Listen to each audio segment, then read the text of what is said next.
name's Andy Campbell.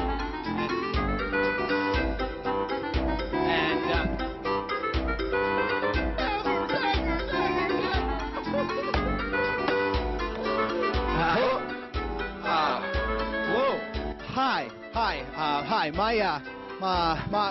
My name is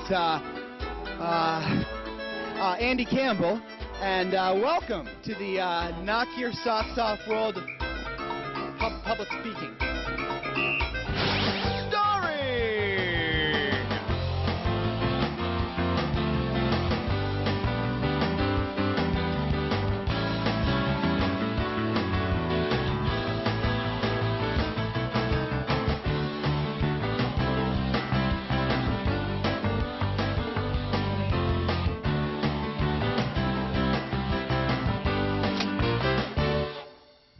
Are you afraid? I don't mean of me. I'm Tim, and I'm harmless. I mean, are you afraid of public speaking? Maybe you're confused, a little sleepy, cranky. Well, if you bought this tape, you're expecting to someday find yourself in a situation where you have to get up and speak in front of a large crowd. And whether you need to give a classroom speech or the most important business presentation of your life, you've probably got a bunch of questions and concerns.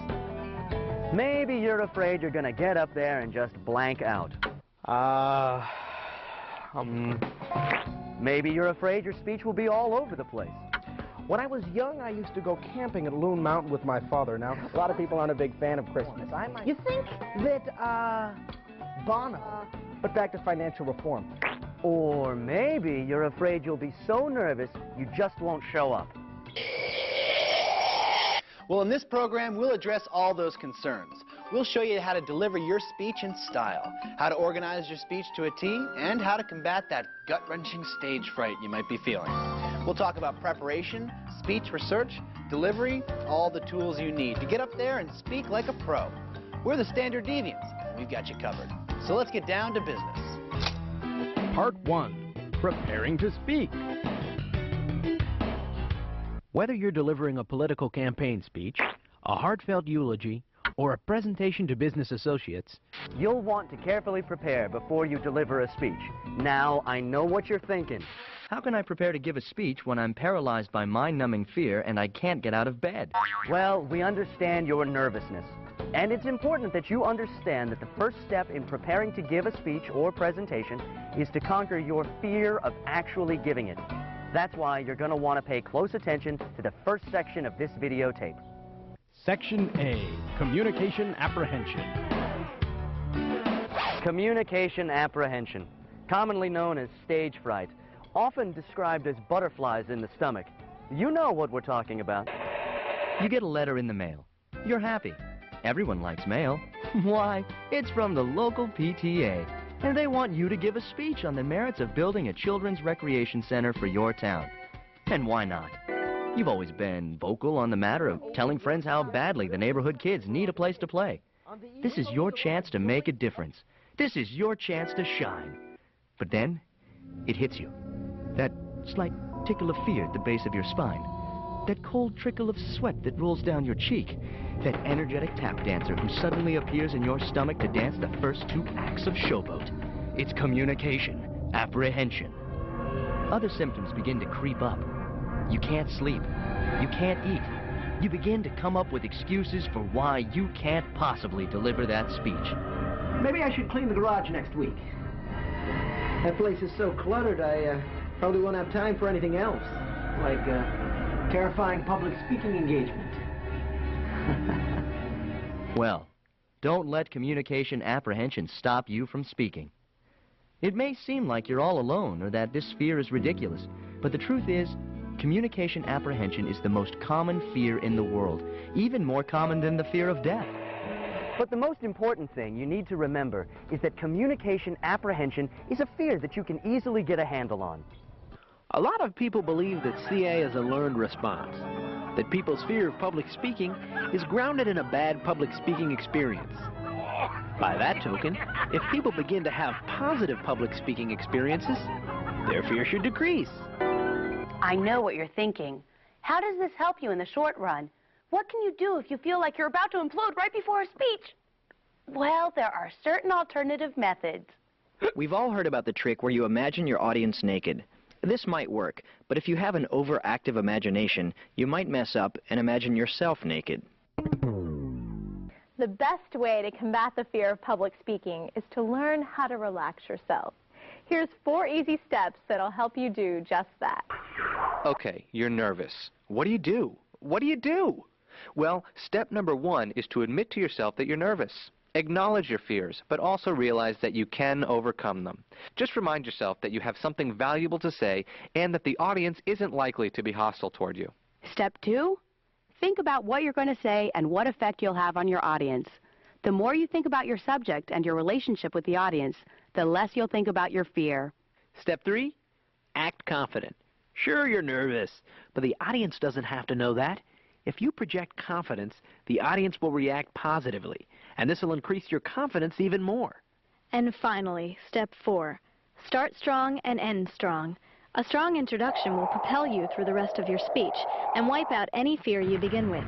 Ending strong will also counteract a shaky beginning due to nervousness. It might help you out to keep in mind that speaker apprehension isn't a sickness that needs to be cured. You're not going to erase the fear from your life. Chances are you'll always be a little bit afraid before you get up in front of a large crowd. We all are. The key is to learn to deal with your fear and control it so that it doesn't control you.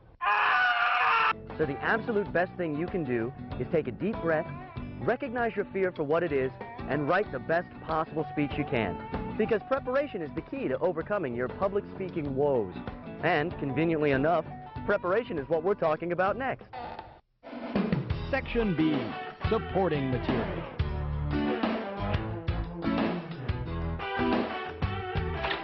Whether your speech is persuasive or informative in nature, you'll be making some sort of point, offering some kind of opinion. And in order to support that point or opinion, you'll need to organize some supporting material. You'll need to do a little research. The goal of research is to gather supporting materials. These are factual materials and opinions that back up the main ideas of your speech. Every type of support material projects your ideas in a slightly different way. By using all kinds of different support materials, you can increase an audience's interest in your speech. Just remember, for each type of support material you decide to use, ask yourself 4 important questions. Is this accurate? Is this specific? Is this clear to my audience? And most importantly, is this relevant? That in mind, let's take a look at some common types of supporting material. Factual materials. Factual materials can be broken down into 3 different categories. They are facts, definitions, and statistics. Facts. Facts are units of information that can be verified by independent observers. So if you were presenting an informative speech on television sitcoms of the 80s, a fact would be that the show Growing Pains had a character named Boner. That's a simple truth that can be verified. Our neighborhood hasn't had a community recreation center since 1958. 1958. Definitions. There are 2 types of definitions for many words, denotative and connotative. A denotative definition is a literal definition, the kind you'll find in a dictionary. A connotative definition has to do with the emotional response that people have to a word. Community. It's defined as a group that shares a location, a government, and a common cultural background. The key word there is share. It's important to keep in mind that some words carry connotative meanings that may be negative. These words can work against the purpose of your speech. We need to work together to build this center for our kids. We need a joint effort, like the communists. Statistics. Statistics stand right alongside facts and definitions as supporting material that can strengthen your speech. Bluntly put, statistics deal with numbers. They're numerically formulated facts used to describe observations of size or frequency. Put that way, statistics sound about as exciting as going to a math party with Rain Man. But for your purposes, they can actually be pretty helpful. Statistics can help make quantitative comparisons, chart trends, suggest relationships, and summarize huge amounts of data. So let's say you're persuading the town council to build a new community center. You might say, There are over 3,000 recreational centers for children on the East Coast alone. or maybe, Statistics show that cities that have a children's recreation center have a 40% lower crime rate for juveniles than those that don't. Or even 4 out of 5 dentists surveyed recommend that kids chew Trident at recreational centers. In any event, statistics really can help support the main ideas of your speech. Examples. Examples are another type of common supporting material for speeches. An example is a piece of information that's presented to the audience in order to clarify an idea or concept. Examples try to make a concept vivid and relevant to an audience. 2 important types of examples are specific instances and illustrations. A specific instance is a fairly brief example. It's clear, it's short, and immediately illustrates a main point. You can use specific instances to support ideas that only require a brief reference to make your point immediately apparent. So suppose you were giving an informative speech whose specific purpose was to inform the audience on the dangers of mountain climbing. In that speech, you might make the claim, mountain climbing is dangerous for novices. A specific instance that supports your claim might sound something like this. Dave Sturdivant, an inexperienced 28-year-old student, climbed Mount McKinley on August 28, 1993. He died that day of grappling hook injuries. An illustration is an extended example. Usually it's told in narrative form, you know, like a story. Basically, illustrations are more detailed than specific instances. You should use illustrations when you're worried that a brief reference won't help the audience grasp your main point. One major type of illustration is an anecdote. Anecdotes are a little different from illustrations. Often they have more of a humorous, entertaining feel than illustrations. There are 3 different types of anecdotes: personal, third person, or a fictional story that relates to the main point. Let's look at these 3 different types of anecdotes. Okay, assume you're delivering a persuasive speech whose specific purpose is to convince the audience that baseball is a dangerous sport and should be banned. This might be a possible personal anecdote. By a time I remember when I was 5 years old. I went to the ball game with my dad. The grass was green, the sun was shining. All was right with the world. So my dad and I, ballpark francs in hand, took our seats in the bleachers. The game was fantastic, a pitcher's duel, but a surprise came in the bottom of the 8th. The shortstop, best hitter on the ball team, smashed a ball in our direction. The crowd went wild. The batter ran the bases and the ball rocketed towards my dad and hit him square on the forehead. On to play in the big leagues. Now here's an example of a third-person anecdote for a speech with the same specific purpose. The American pastime had treated him well. Then, one balmy Sunday afternoon, John stepped up to the plate. The pitcher threw, and John hit the ball as hard as he could. Hard enough to shatter a family, you might say. John hit a home run, but beamed a father sitting in the stands. John would never hit again. And finally, there's the anecdote in the form of a fictional story. These stories can help hold an audience's attention and illustrate your main points. Assume our last 2 anecdotes were entirely true, and listen to this fictional story framed in the same topic. Let's watch. Casey was a baseball player, the mightiest in the land. When Casey strode up to the bat, he'd make 1,000,000 fans. He'd run, he'd throw, he'd catch, he'd slide, and all the fans would cheer. "We'll win the series," they'd all yell. "We'll win it every year." And then one day he took the bat in a most important game. 'Twas for the series of the world, the champs, his team would reign. But the pitch hit Casey on the skull, right into his head. And so the mighty Casey lay on home plate, stone cold dead. And there you have it, the 3 kinds of anecdotes: personal, third person, and fictional. If used right, any of these can make for a better speech. The other day I was out walking my dog, and I saw a few kids playing in the parking lot next to the grocery store. They were gathered around in a circle. At first I thought they were playing with action figures or marbles or something, but when I got closer, it dawned on me what their toys were. They were playing with glass, broken glass. They'd named their pieces of glass. One was named Pointy Man. One was named Infecto. The children of this town need a recreation center now more than ever. If used correctly, illustrations can make for a more powerful, more entertaining speech. Testimony. Testimony is another common type of supporting material. Testimony is information or an opinion expressed by another person. Expert testimony is the most common type of testimony used in speeches. Expert testimony makes use of the beliefs, values, opinions, and predictions of some authority or expert in order to support a speech's major point. Expert testimony is most useful when delivering persuasive speeches. In an audience's eyes, predictions or opinions of experts that are in line with your own often make a speech seem more credible. One easy and effective way to express an expert's opinion is by using a direct quotation. In her recent book, Small Hands, Big Hearts, local child psychologist Dr. Suzanne Ibid writes, "Children have a right to a safe haven. Just having a place to escape outside of their own imaginations can make all the difference in a child's social adjustment." A direct quotation is the statement of another person's opinion or conclusion using that person's exact words. If the quotation seems too complex, it can also be paraphrased. But regardless of the circumstances, a quotation should always be credited to its source. And that's the scoop on support materials. But the preparation doesn't stop there. All these support materials won't do your presentation or speech a lick of good unless they're presented in an organized fashion. That's where the next section comes in. Section C, organizing your presentation. The next step in the speech building process is to organize your speech into a specific pattern, because the fact is, audiences will more likely remember a speech if it presents its ideas in an organized way.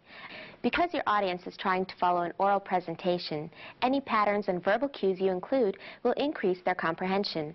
There are two important steps you can take to help organize your speech. Number 1, identify the main ideas of the speech, and number 2, make an outline. We'll be going over each one of these steps in detail and applying them to the informative and persuasive speech formats. So why don't we quit screwing around and get to it? Most speeches contain between 2 and 5 main ideas.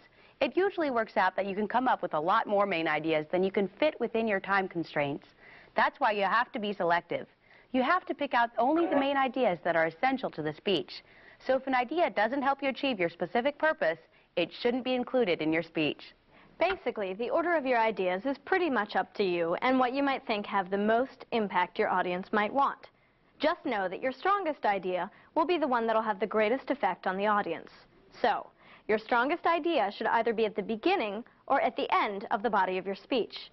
Your weaker ideas should be buried in the middle of the speech, not at either end. With that in mind, here are some common and helpful ways speakers choose to organize the main ideas in their speeches. Chronological organization. Chronological organization uses the passage of time to present ideas. That's a fancy way for saying you tackle things in the order they happen. So say you're giving an informative speech whose specific purpose is to explain how to build a tree fort. You'd organize your main ideas in the order that you deal with them when actually building a treehouse. You'd organize them chronologically. So your main ideas could be arranged like this. A, gathering building materials. B, building the treehouse. C, furnishing the treehouse. Topical organization. Topical organization? What is it and why do you care? Well, people who organize their main ideas topically divide their ideas into topics. I'm not being sarcastic. That's what topical organization is. So, just for kicks, say you're giving an informative speech whose specific purpose is to describe the many ways you can have fun at a town carnival. For this speech, you could organize your speech topically, like this. A, enjoying the rides. B, enjoying the professional freak shows. C, enjoying the starchy fried concessions. Cause-effect. The cause-effect format identifies the causes and then determines the effects of a particular situation. Or you can use it the opposite way, identifying the obvious effects of a problem and then revealing their causes. So let's say your speech deals with the growing crime rate in the city. In a cause-effect format, you might organize your ideas like this. Cause number 1, there aren't enough police officers to fight crime. Cause number 2, the legal system takes it easy on hardened criminals. Effect? There is more crime. So, those are a few ways you can organize the main ideas in your speech. But just like there's more than one way to skin a cat, or to reattach that skin, there are other ways to organize your ideas. What's most important is that your organization fits the needs and style of your speech. But other questions still remain. Questions like, where am I going? The outline. Okay, Most basic outlines begin with an introduction, proceeds with a body, and ends with a conclusion. We'll be going into detail on the intro and conclusion later, but for now, let's concentrate on the body of your speech. The body of your speech is denoted by a Roman numeral, and the main points in your speech are capital letters, A, B, C, etc. Then your supporting material, the illustrations, examples, and facts you're going to use to back up your main points, are located under the big letters and labeled with Arabic numbers 1, 2, and so on. So what you're doing is arranging your speech so it flows from general to specific information. Okay, now let's apply this outline to a real speech. Let's say the specific purpose of your speech is to explain how to avoid being mugged while visiting New York City. Your first main point, A, could be something like, you have to be wary of your environment when visiting New York. Then you back up this main point with supporting material. Anecdotes, statistics, examples, whatever best suits your speech. These are your tiny ones and twos. So the supporting material might be a statistic like 28% of all tourists are robbed at the bus station. Or maybe an interesting anecdote about your friend who was mugged in an ATM machine at midnight. In any event, this process is repeated for all of your main points. So if your capital B is something like, be wary of the people around you when traveling in New York, you go on to back up this assertion in the same fashion. And that's outlining the body. But just as every tale has a beginning and an end, your speeches must have introductions and conclusions. You'll find an introduction at the beginning of every speech, but introductions can vary in complexity, so let's take a look at a full-fledged introduction with all the trimmings. A complete introduction has 4 different components. They are an intention getter, a statement of purpose, a statement of rationale or statement of relevance, and a preview of the body of the speech. We'll go into each one of these elements in detail. The attention getter. An attention getter grabs the audience members by their faces and says, "Hey, I'm talking here, I'm talking!" A good attention getter makes the audience want to listen to what's coming up next. One common type of attention getter is identification with the audience. Okay. Assume you're giving a speech on the many alternate uses of bubble gum to the members of the NGSC, the National Student Gum Convention, in Indiana. One type of attention getter you might try is identification with the audience. All of us here are students, and we all love gum. Identifying with the audience draws on something you and the audience have in common. Another great common attention getter is reference to the situation. When you do this, you acknowledge the occasion that caused the speech. Here we are, all of us gathered together at the Indiana Gum Convention. The statement of purpose is also a very common attention getter. This tends to work when the audience is already favorable to your ideas or when your thesis is really unexpected. When people think of the things they value, the things that are important to them, they don't often think of gum. Today, I'm changing that. Another winning attention getter? A startling statistic or claim. A strategically placed wad of gum just might save your life. Don't believe me? Listen up. The startling claim or statistic is really effective if there's a gap between what the audience thinks they know and what they actually know. But maybe that's not your speed. Maybe you want to tell a story. I chewed my first piece of gum when I was 7 years old. I still remember it.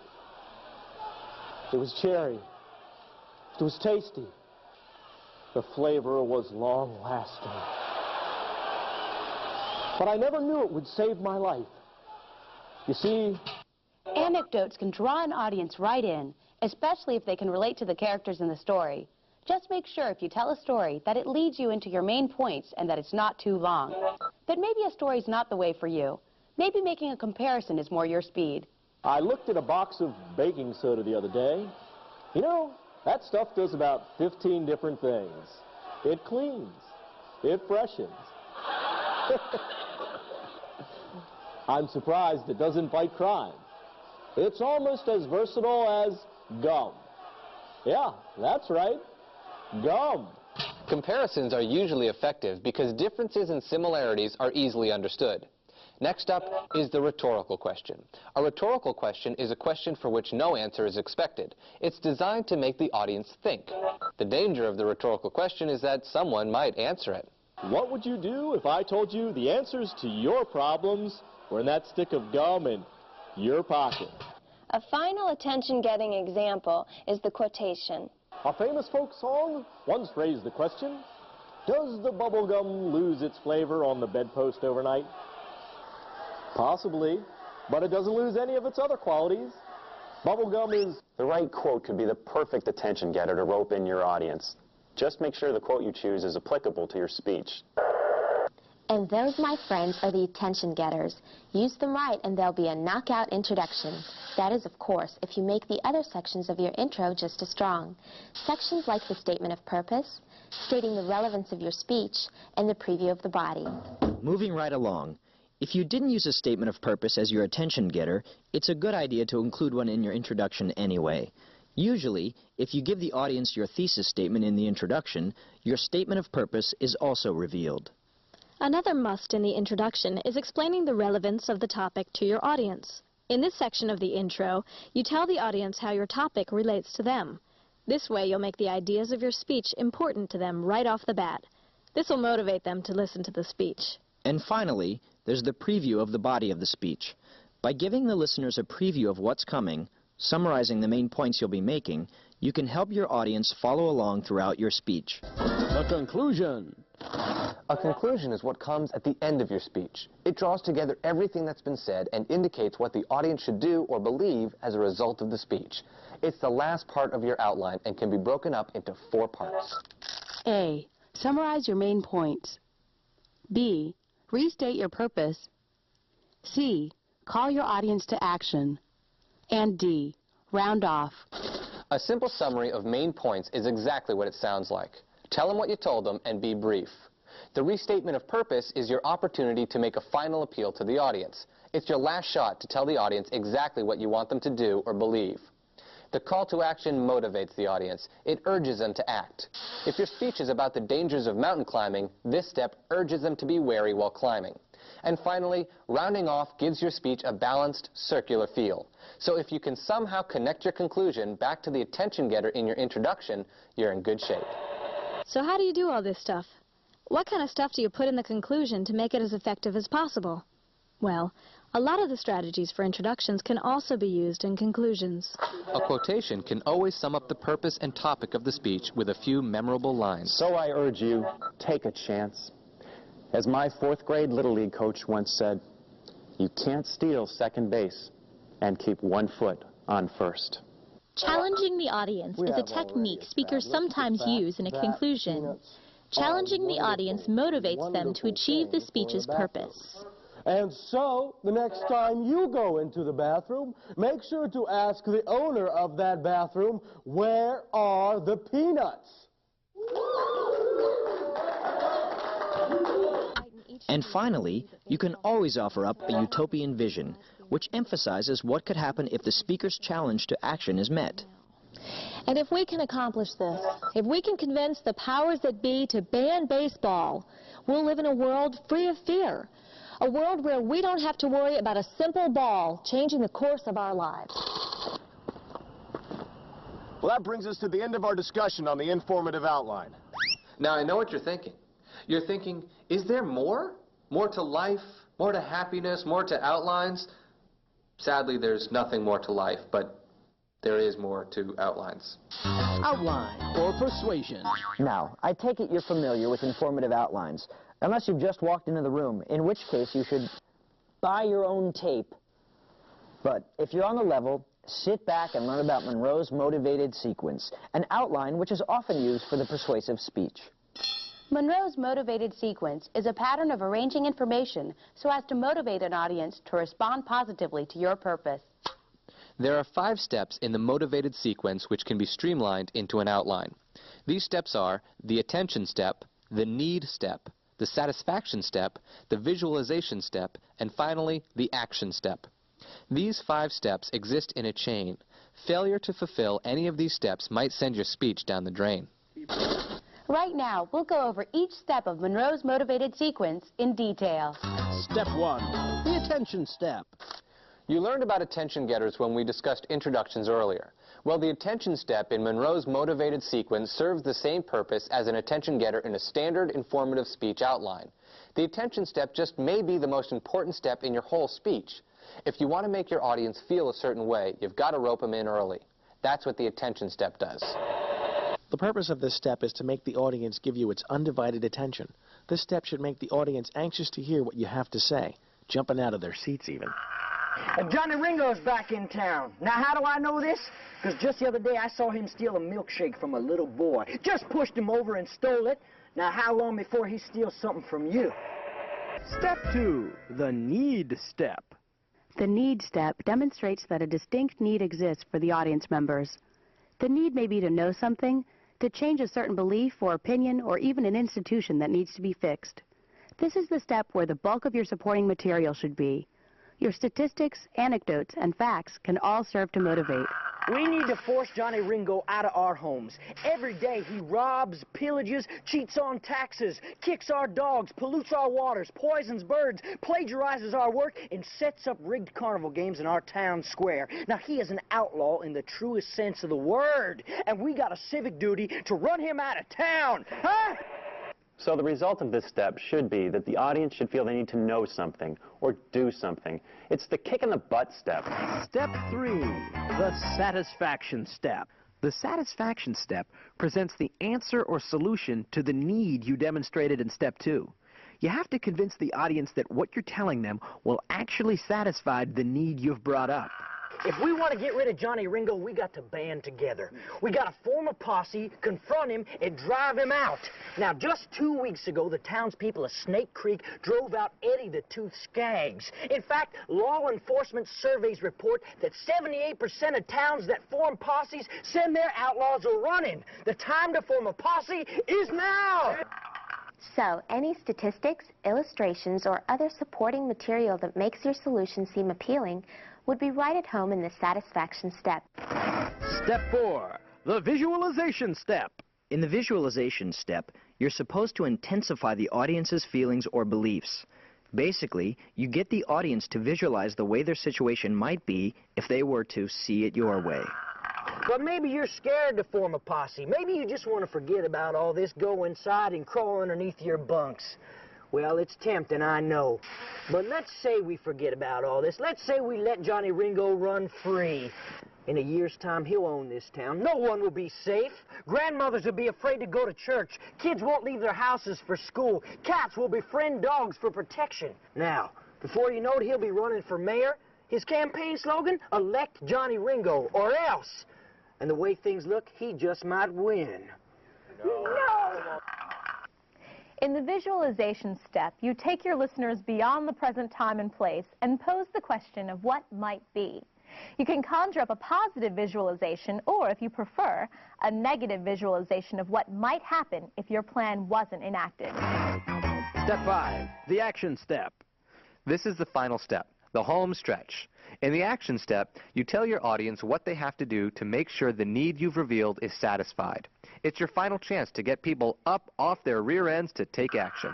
So I want you to go home. I want you to grab your six-shooters, your slingshots, your sharp silverware, whatever you got. I want you to call your neighbors, your friends, your clergymen. I want a posse out here by dawn. We're going to take back this town. And there you have it, Monroe's motivated sequence. Use these steps so that your speech has the greatest possible impact. Start out with the attention step. We're gathered here today because we don't want our children playing with broken glass in the streets. Move on to the need step.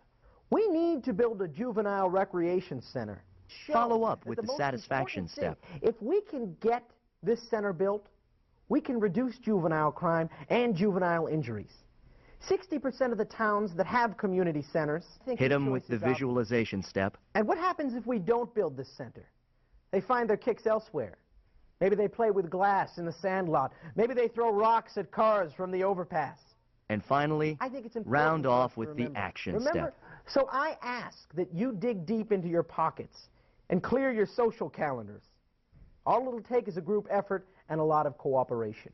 Persuade away. Use the steps. Make Monroe proud. Transitions. A transition is the bridge between two different parts of a speech. Good transitions actually serve a whole bunch of purposes. They provide a sense of flow to the speech, and they make it easier for the audience to figure out where you are in the development of your speech. In a good transition, you should always try to briefly summarize what's just been discussed, briefly preview what's coming up next, and provide a link between two ideas. There are certain word combinations that can help you do this. Combinations like not only, but also. So, it's important to always know where your fire exits are. But not only should you be aware of how to prevent being trapped in a fire, you should also understand the dangers of actually being trapped. Smoke inhalation. Other great transition phrases are in addition to, furthermore, and however. And remember that it's always important to script your transitions in order to avoid verbal clutter. The next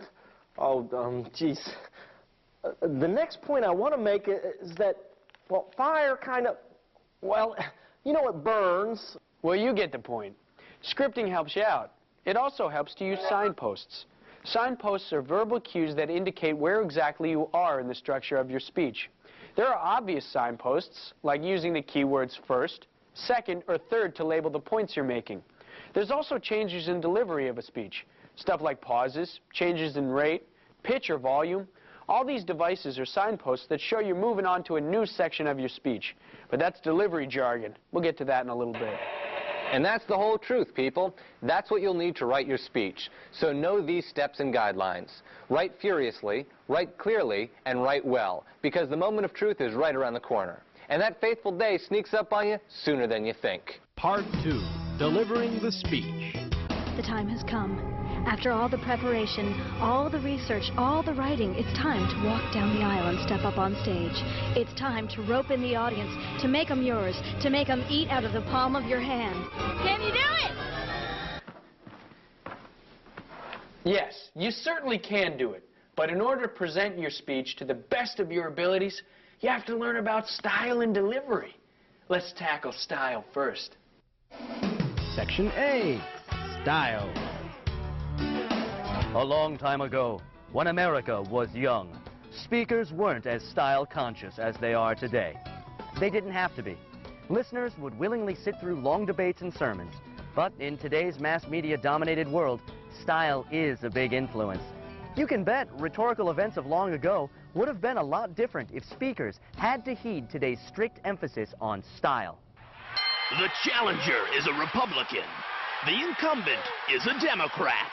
But when these two minds go head-to-head, it's all out war. Lincoln, Douglas, Douglas, Lincoln. Watch the Lincoln-Douglas debate live from Illinois. A house divided against itself cannot party down. Style is a pattern of choices that distinguishes one speech from another. How you use language is really what determines the style of your speech. One of the biggest differences between speaking and writing is that you can't go back and revise a speech, and listeners can't go back and hear it again. Because of this, there's a higher chance that there'll be more verbal clutter in an unpracticed, unprepared speech than in a paper. So, here's a few pointers that might help enhance the style of your speech. Clarity. Clarity of speech is important. The more concrete words and images you use, those which your audience can easily grasp, the clearer your speech will be. And what makes for clear speech? Here are a few things to shoot for. Well, first off, it's a good idea to limit your use of technical terms and jargon. And that's neurolinguistic psychochemistry in a nutshell. They'll only clutter up your message if your audience is unfamiliar with them. Remember, your audience hasn't prepared as extensively as you have for this speech, so don't make it difficult for them. You don't want to dumb down the message. This is a scalpel. It works like a knife. Now, does anybody know what a knife does? Just don't be too wordy. It's also a good idea to speak in the active voice. The active voice focuses on who does what. Conversely, the passive voice concentrates on what was done. Listen to the difference. Active voice. Captain Handsome saved the baby! Passive voice. The baby was saved by Captain Handsome! You see the difference? The active voice makes for a stronger speech. Rhythm. Rhythm is the sense of movement or pacing within the speech. A good way to create a sense of rhythm is through repetition. That doesn't mean you should be redundant when you speak, saying the same things over and over, bringing up the same points again and again, just going on and on about the same old information time and time and time again. Just know that it's a good idea to repeat your purpose as you go through the body of your speech. Repetition helps emphasize key points, enhances the audience's ability to remember, and helps a listener understand the overall structure of a speech. Another fantastic rhythmic device is antithesis. Antithesis is the pairing of opposites within a speech, usually to suggest a choice between the two of them. So, when Kennedy said, "Ask not what your country can do for you, ask what you can do for your country," that was antithesis. It flows off the tongue, moves the speech forward, and makes a point. Here's a little-known example of another Kennedy antithesis. Error, this is not a sandwich with mayo on the side. This is mayo with a sandwich on the side. Too much mayo! Another way to create rhythm is through parallel wording. Parallel wording is when the speaker uses a word pattern that's easy for the audience to anticipate. Parallel wording is easy to recognize and creates a rhythm that moves the speech forward. When Lincoln said, "We cannot dedicate, we cannot consecrate, we cannot hallow this ground," that was parallel structure. Here's another little-known example of Lincoln using parallel structure. "I will not eat it with a nun. I will not eat it at Bull Run. I will not eat it with my mouth. I will not eat it in the South." Imagery. Imagery is an excellent way to make your speech vivid. A vivid speech is one that's lively, sharp, and intense. Now, we already talked about imagery when we discussed similes and metaphors with supporting materials. But the concept of imagery is worth bringing up once more while we talk about style. You see, the more you tap into your audience's 5 senses, the more successful your speech will be. Similes and metaphors do that. So does a device called onomatopoeia. Now, I know onomatopoeia sounds like an exotic and cruel name to give your child. But onomatopoeia is actually the term for any word that actually makes sounds like its meaning. Words like moo and woof and bubble and buzz. Used correctly, onomatopoeia can enhance your speech. The buzz of the crowd, the crack of the whip, the roar of the lions, the tittering of professional midgets. These are the sounds of the circus. And that's style, baby. Be conscious of it, and your speech will cruise along like a missile in space. Neglect it, and your speech will sink like a child actor's career after puberty. Got it? Great. Now let's get out of the trenches and move on to the glory. Section B, Delivery, the moment of truth. When it comes to giving a speech, delivery is everything. A poorly delivered speech can make all of your research and preparation go for naught. So listen up and find out how you can make your delivery flawless. If you haven't already guessed, delivery is the presentation of a speech. Delivery involves use of the voice and body to create a desired effect. Good delivery has 3 general characteristics. First, delivery should not call attention to itself. It should seem natural and uncontrived. Second, good delivery should help the audience listen, understand, remember, and act on the message of a speech. And lastly, effective delivery should create a sense of empathy in the audience, a sense that the speaker feels what the listeners feel and knows what they think. The million-dollar question: how can you make these things happen during the delivery of your speech? The million-dollar answer? Well, success in delivery lies in 2 main areas: physical aspects and vocal aspects. We'll tackle physical aspects first. Physical aspects. Use of the body and physical movement will always influence an audience's first impression of a speaker. It'll also affect their willingness to take the speaker seriously. Changes in bodily placement and physical movement can even help mark transitions in a speech and keep an audience focused on the main message. The gist of all this? Physicality is important while delivering a speech. That in mind, let's look at a few aspects of appearance and body movement and find how they can work for you. Attire. What you wear really depends on the event at which you're delivering the speech. Some settings are formal, some more casual. So it's really important to know as much as possible about your setting before the speech. You don't want to give a toast at a wedding wearing snow pants and a tank top. One rule of thumb, speakers usually dress slightly more formally than the audience members. Speakers have to look somewhat professional, or at least well-kempt, in order to enhance their credibility.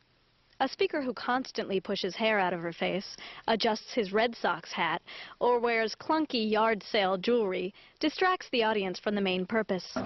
Basically, put a lot of thought into how you dress. The last thing you need is for your pants to have an effect on the impact of your speech. Yes. Yeah. Posture. Posture is another major physical aspect of public speaking.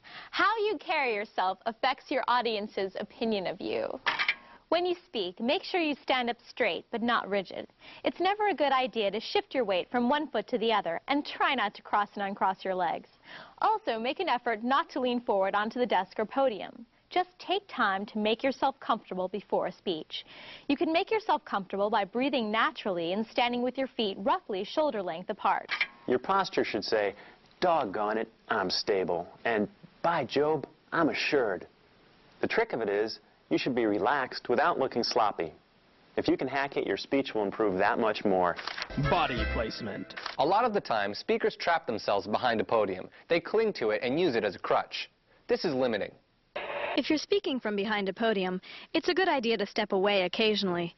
You don't want the podium to be a barricade between you and the audience. Movement in the direction of the audience shows you trust them.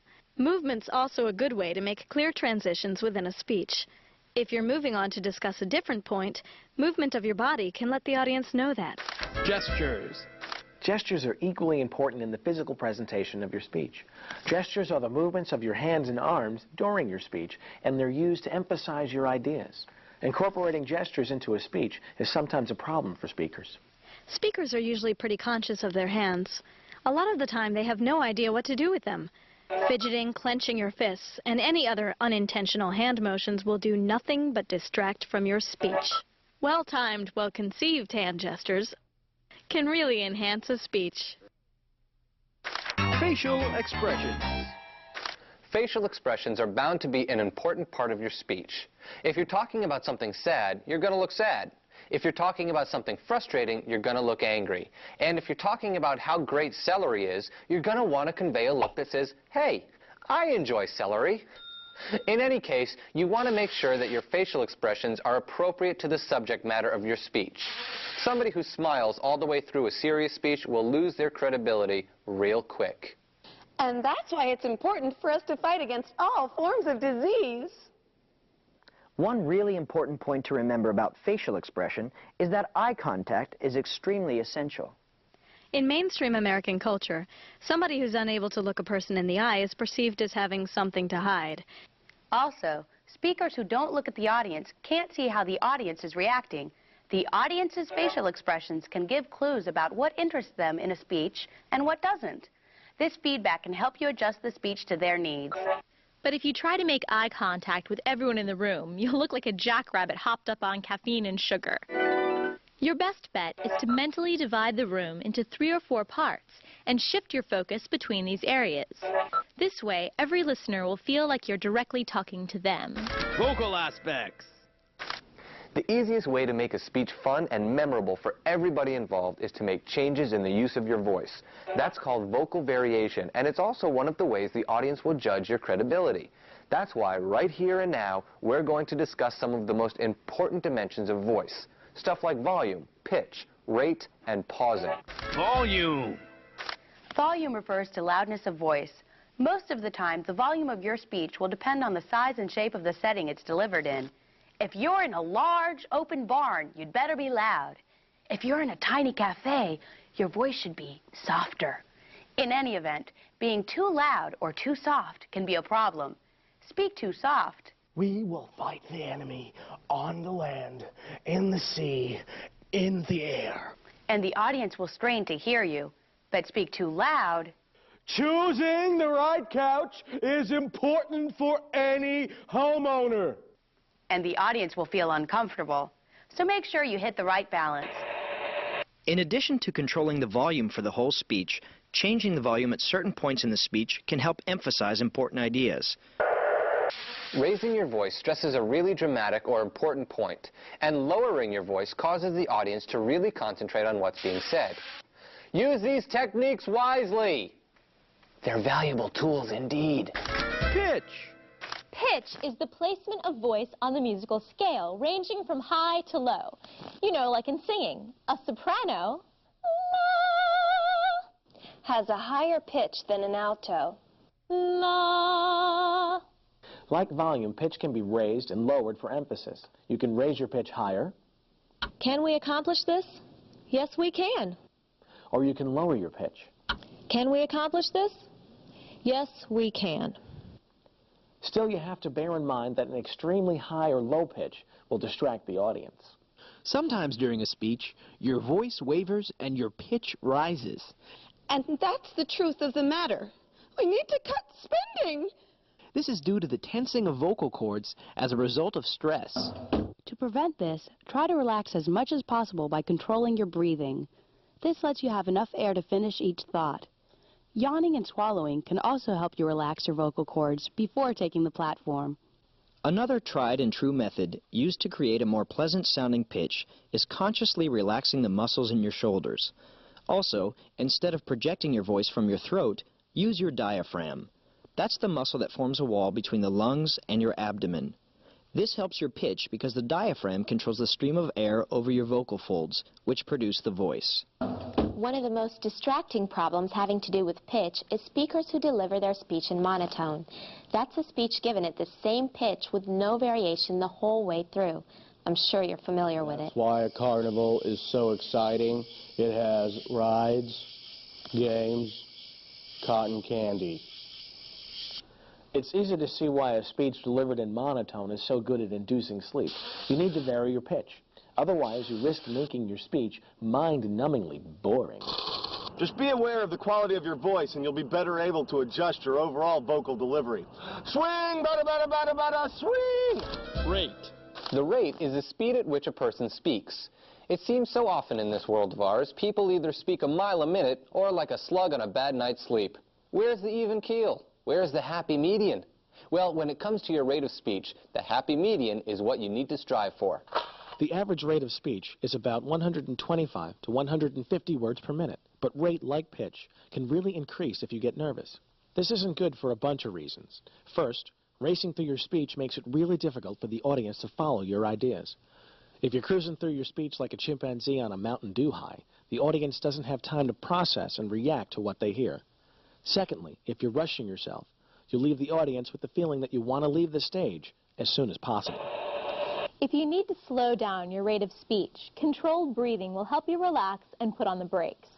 But don't overcompensate and go too slow. If you go at a snail's pace, you'll give the audience a chance to write shopping lists in their head or possibly remember that they left the stove on. So keep that rate even, unless you have something you want to emphasize. A lot of the time, varying your rate can be critical. For example, slowing down your rate can communicate serious, calmness, or sadness. And if we don't save our environment, who will save us? While speeding up your rate can convey suspense or anger. Lumberjacks cut down trees every day. Corporations bulldoze forests. But how can we live without shade? So don't be afraid to vary your rate. Changing your rate as you go can really affect the meaning of your speech. Enunciation. Enunciation is kind of similar to articulation.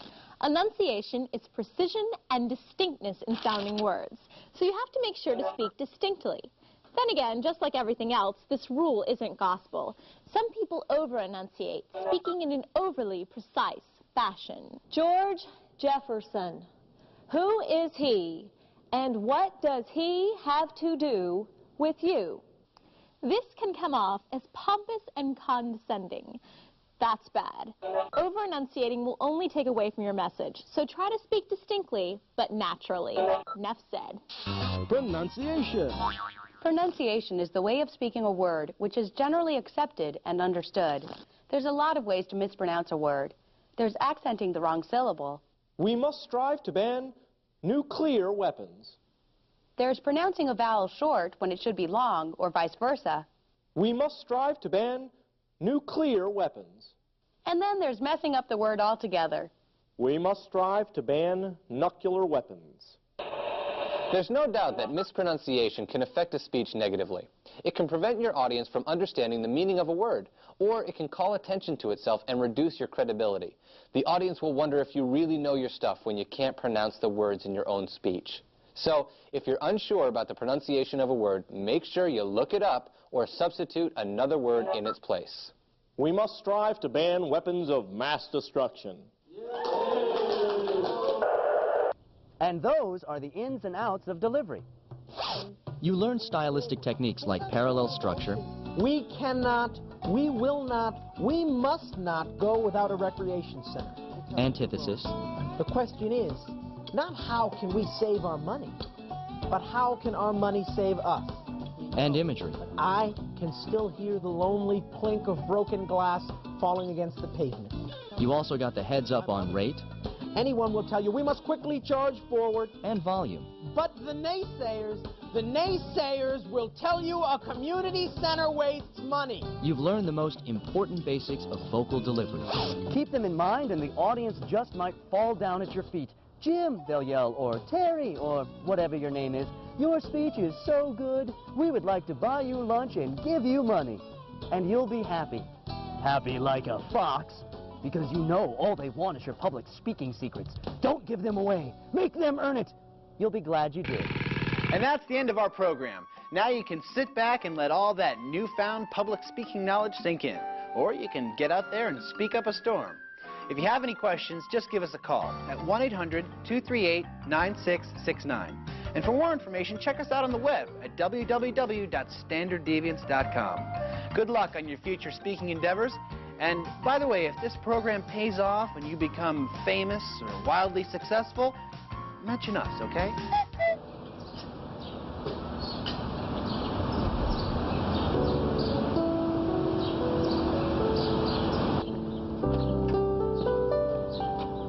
So how'd it go?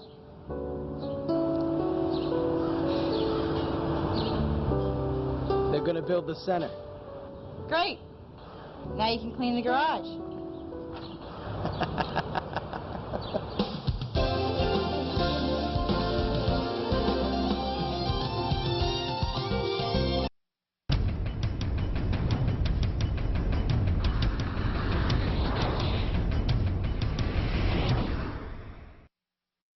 Introducing another exciting video series from Cerebellum, the award-winning Standard Deviance.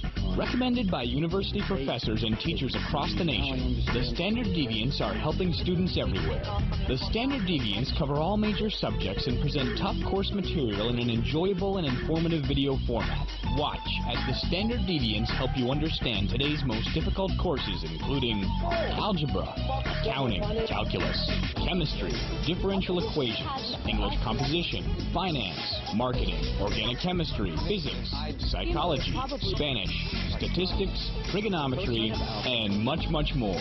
Get started today with the Standard Deviance. Call 1-800-238-9669 to find the store nearest you, or visit us at www.cerebellum.com. The Standard Deviance, 1997 and 1998 15-time Telly Award winner for Best Educational Video. Cerebellum is a dynamic company started in 1993 by friends Chip Pausek, 27, and James Rena, 29. After reminiscing one night about their most memorable professors, it dawned on them that the entertaining ones were the best at bringing a subject to life and making the material easier to learn. Chip and James decided they wanted to bottle that enthusiasm for high school and college students nationwide. Hence, Cerebellum's line of videotape study aids was born. The tapes offer a supplement to classroom lectures and textbook reading by offering a stimulating visual medium for learning. Cerebellum now has 40 employees who work in a 16,000 square foot facility in Falls Church, Virginia. The Standard Deviance series features a growing line of over 60 titles from subjects as diverse as algebra to Spanish.